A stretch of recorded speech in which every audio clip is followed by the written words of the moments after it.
All right, man. Let's move on to some albums, man. We got 4 or 5 joints, man. At first, man, I just want to mention some albums. So we got Eddie Kane, Wonderful World of Kano, that came out. So you guys go support Eddie Kane. It's Eddie with a Kaine. Go look at our previous episode. We had interviewing him with his previous project with Big Ghost. So A Tree Grows in Brooklyn. Yeah. So yeah. This is a dope project. You know what I mean? So shout out to my man CD Inc. He did the cover art and all that, man. So out of UK, dope shit. And also, man, we got Jimmy Luciano. He dropped something a couple weeks ago. So y'all go check out his project. What's the name of it, Prez? I don't have it right in front of me, but I'll look it up. Anyway, so he dropped something as well. So that's just some of the indie artists that I'm checking for. I think I got one more. I know I'm going off script a little bit, but I do want to mention some of the stuff that I have. We got Black Chidori that dropped, and like we got the interview on the tail end of this, dropped White Melody. So Yep. Dope Sean, Lil Derek, Wintertime in the Bay. That's another indie artist. Our man not Sincere. Our man Marquise, he dropped an interview with Maine the Medicine. He has a project called Son of Alice. So far that kind of sounded dope. And then as far as somebody that you guys all should know, we're not gonna cover it this week, but eventually we might get to it if it's dope. It's Ace Hood with Mind. So those are some of the joints that came out under the radar. Just wanted to put that out there, man, because we can't cover everything, but we do acknowledge dope shit when it comes out. So speaking about not covering everything, I'm going to let the first album, I want to get your review because I didn't get to finish listening to it because I had a family day yesterday, was out with the kids all day yesterday. So then didn't get able to get to this album that I wanted to. But so the Conway. All right. God Don't Make Mistakes, Conway's debut on Shady Records. Bro, I gotta say that I was skeptical about this from the very beginning. Shady Records doesn't have the best track history with releasing artists that we all like that come to them, kind of almost of a finished product, but then Shady will put their twist on it. I think the last album from Shady Records that I like was Boogie, and he's from the West Coast. If none of you guys have ever heard of Boogie, that's the last time I heard a Shady Records release that I thoroughly enjoyed. If I'm missing one, y'all let me know. I'm tripping in the comments. But so leading on to this Conway the Machine, didn't know what to expect from it. I get into it, man, and I gotta say, Press, honestly, the first time I listened to it, it was probably the first 3 to 4 songs or half of it to where I was like, damn, this sounds like that polished look that you never really want from an artist that you rock with. And I go back and forth with it because I like the underground sound, but I also like when guys are leveling up, and you gotta allow an artist to level up. So if they're working with different producers, a Hit Boy or Bink, you know what I mean, who can do that core essence of hip hop, the boom bap type stuff that Derringer and Alchemist and those guys are known for. While I was cool with that, I was like, this sounds polished. Rick Ross, you got Lil Wayne. Lil Wayne had a verse on there that kind of threw me for a little bit. T.I. came with it. Ross did what Ross did. Beanie Siegel sounded really good on there, even despite, the voice and the things that Beans is going through and why he probably hasn't dropped music in quite some time. But I understand. Conway's our age. I understand why he went for those features because those are probably the guys that he listened to like us coming up and rock with. So I can understand why he would spar with them and why Shady will want him to kind of reach out and do those different type of things. So with that said, that's the first listen. First half, I'm like, nah, I'm not with it. But when you like an artist, when you rock with them and you've been from the time they started releasing mixtapes when nobody heard about them to the time now, you give them the benefit of the doubt and you keep on listening. You act like a listener who just paid $20 for that CD back in the day to where I'm gonna give this a shot. You know, you kind of get back in that Yeah. to that mode. You know what I mean? So that's exactly what I did. And of course, man, I'm listening to it at work. When you listen to it in certain settings, like sometimes you know you should know better, but yeah, you're excited. And the only way you can listen to the new Conway in certain instances is you wake up, you're on your way to work. You know, you may be on the train if you live on the city, you may be at your desk. That ain't the true experience. And you just some albums catch you if you know you're not that busy at work where you got time to lock in, but you can't. So I didn't. So I think that's what that's where that came from. Moving on to the second half of the album, so much pain, so much emotion.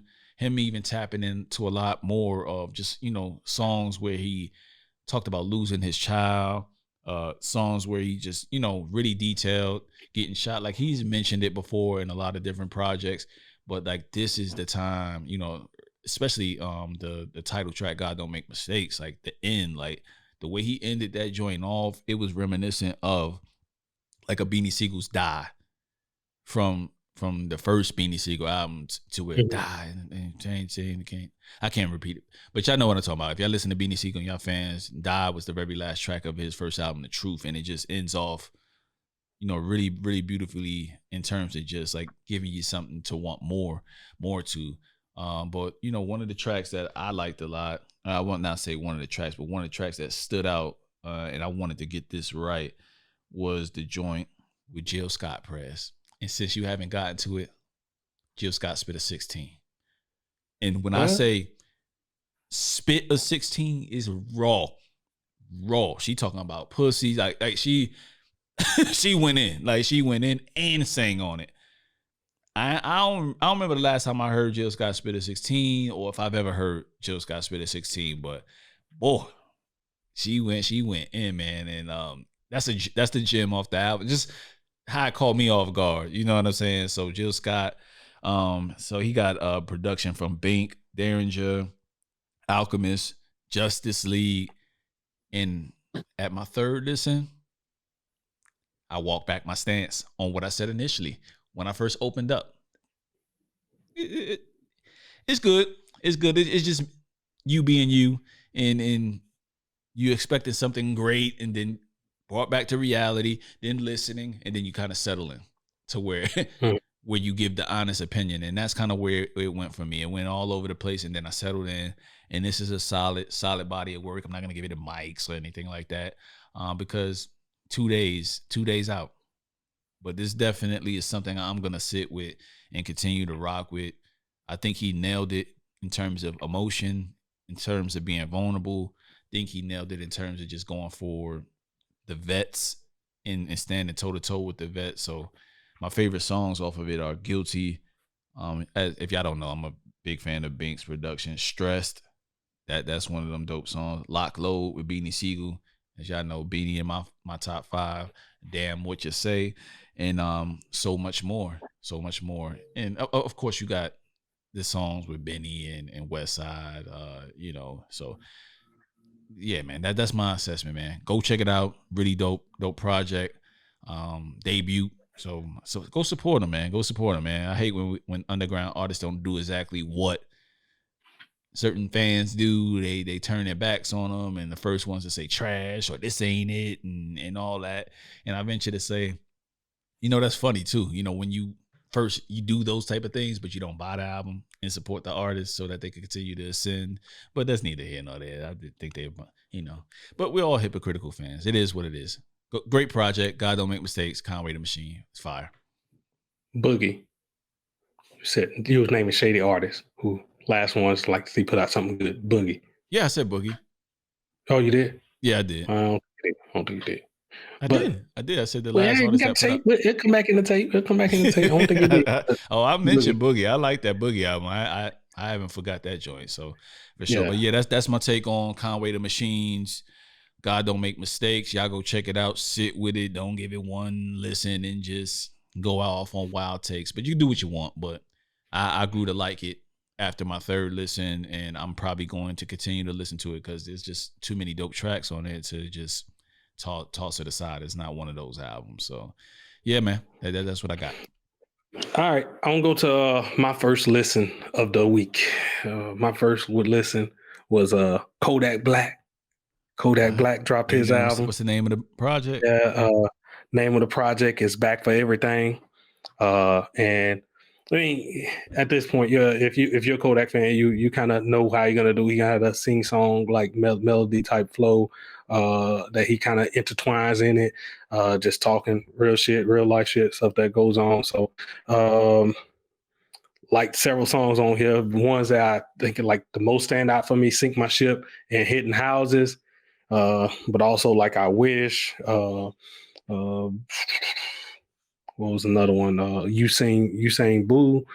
Just eh, I like this. It's a vibe. Usain Boo is dope, man. It's dope. Yeah, yeah. It's a vibe, man. Like you said, he gonna have that melody that kind of flows all the way through everything. And uh, I've been liking Kodak Black music for a minute. This did nothing to deter me. I know some people probably it ain't their taste. Whatever, like what you like. I just can't feel you on that. Like this right here, man. Yeah, Kodak. Glad he came back. Glad he out of jail. Glad had me kind of worried on the past couple releases that he had. I ain't gonna lie, a couple of those like he had like a track here there, but then the rest of the EPs was kind of for me. But this right here, when he came for the album, kind of put it all together. So yeah, back for everything, man. Those songs, this been on. I've played it several times, especially those singles that I kind of like pointed out, like those kind of just immediately just been on repeat, but right after here, got to hear them again type of a deal. So, yeah. Yeah, I only got through. I got through most of it, but not the whole thing yet. But I was just working out this morning, so of course that's the time I'm gonna throw. I'm gonna throw in a Kodak Mhm. Black, of course. You know what I mean? But yo, man, he got some joints on here, man. That go, man. Well, I got Purple Stamp. I like that joint. Smackers. I like that joint as Mhm. well. Sink My Ship is one of Yeah, the yeah, ones that's where one you of have Kodak really kind of getting into his introspective bag or whatever, but uh, still talking shit. when you talking about the girls like jumping them like red and Yeah, blue. yeah, yeah, yeah, yeah, yeah, yeah. He come out the gate with that. So like, but one thing I did notice, man, from the last time I really sat down, and listened to a Kodak project, he's getting better at rapping. Like Yeah. I could tell he's gotten better. It's probably been, I think I listened to not the last project, but the project before that. I listened to the project before that, and I remember, okay, just I'm not mad at it. You know what I'm saying? Like people think that we don't listen to this type of stuff. Like newsflash, Oh, we do. yeah. You know what I mean? But yeah, man, Usain Boo is another one that I liked off the project as well. So this might gym rotation certified for sure. Hidden Houses was like D track. It's like D track for me on this one though.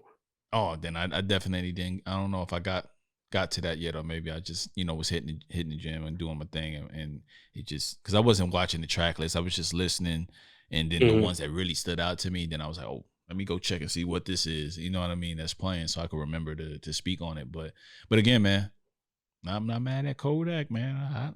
No, Not not at mad at all. it at all. Not at all. Like I Not at said, all. man, there's some good music that's coming out this year, man, and I'm enjoying this year, man. All right, and then we had uh Earth Gang, Ghetto Gods. Yeah, So, man, get you get know, to it, man.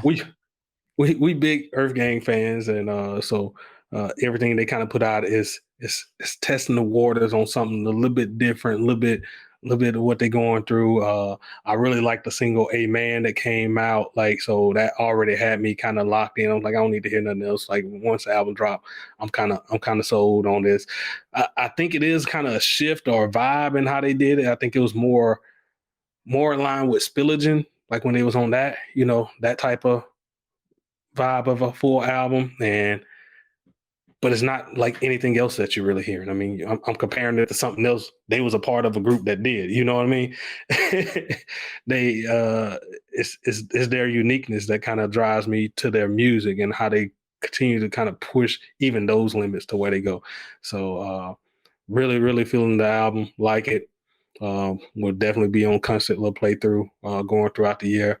Um, like you were saying on the Conway, Initially, it didn't get you. This ain't one of those albums. Initially, like it drug me, and I liked it from the jump. And so I know that can only play well for it going down the stretch when I'm comparing it to other albums when we're going throughout the year.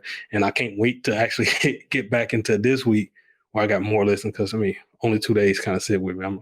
I'm excited to listen to it the rest of the week. Yeah, man. Like I said, man, we can't complain when a lot of artists are dropping, especially a lot of artists that are doing great work. So it was a really busy week in terms of just artists that we actually check for and rock. But this Earth Gang Ghetto Guys, man, like you said, Prez, it smack you right in the face right out the gate in terms of just the production, the skits, and everything. Like it's just they're just really talented, man, and they can rap, they can put bars together, they can put melodies together, the bridges are right. Like it's it's really just preference at this point. You know what I mean? Either you like it or not, but you can't say that they're not doing some unique shit with how they're bringing it together. Like they don't just talk about turn up shit. They don't just talk about weird shit. You know what I mean? Like they're very. I mean, I think they do it on all levels in terms of just what they can give to you. They got a smoking joint on there. They got some relatable joint and strong friend on there. You also what's the other joint that they have on here that I like. I want to bring it up so I don't Did forget. you like the one with JID and J Cole? Of course, yeah, of course. So Water Boys, that's Yeah, fat, fly. Black Pearls with Baby Tate. I didn't know who Baby Tate was, but I like nah, that song I a like lot. that one too. Yeah, Lie to Me. the one with Future. I like the one with Future. Yeah, the one What with was that one? Future. I'm not mad at that. I'm just, Billy. Power featuring CeeLo and Nick Cannon. That to me was like neck and neck with I would say probably Strong Friends. So Power and Strong Friends were the ones that spoke to me the most in terms of just replay value, or I was like, I got something out of that. But me, I like the latter half of albums because that's when artists actually kind of let go a little bit from the stuff that grabs your attention right out the gate. That's just more so that's palatable for everybody, but then they really get into they bag. So yeah, they As did a I good listen to job. the album though, I'm thinking too like great choices on the singles that they drop. I think Amen and All Eyes on Me are the kind of like super standouts like that can kind of catch everybody. Those was like perfect on here Did for American that. Horror Story make this joint too? Yeah, it's on there. Yeah. So yeah, the singles they dropped, like yeah, man, to your point, man, it definitely got me prepped and excited to listen. I believe this was the second listen that I had of the weekend with a jam packed weekend. You know what I mean? Once you start going to an album twice, three times, it's like it don't make room for you to really lock in with other albums. But this one is just really one of those ones, and I hope that people that's not big fans of Earth Gang, y'all listen to this review, man, and y'all rock with it because they got the jams. They got the jams, man. Like I don't. You can't say they can't rap. You can't say they don't make good jams. You can't say they talk about stupid shit because they don't.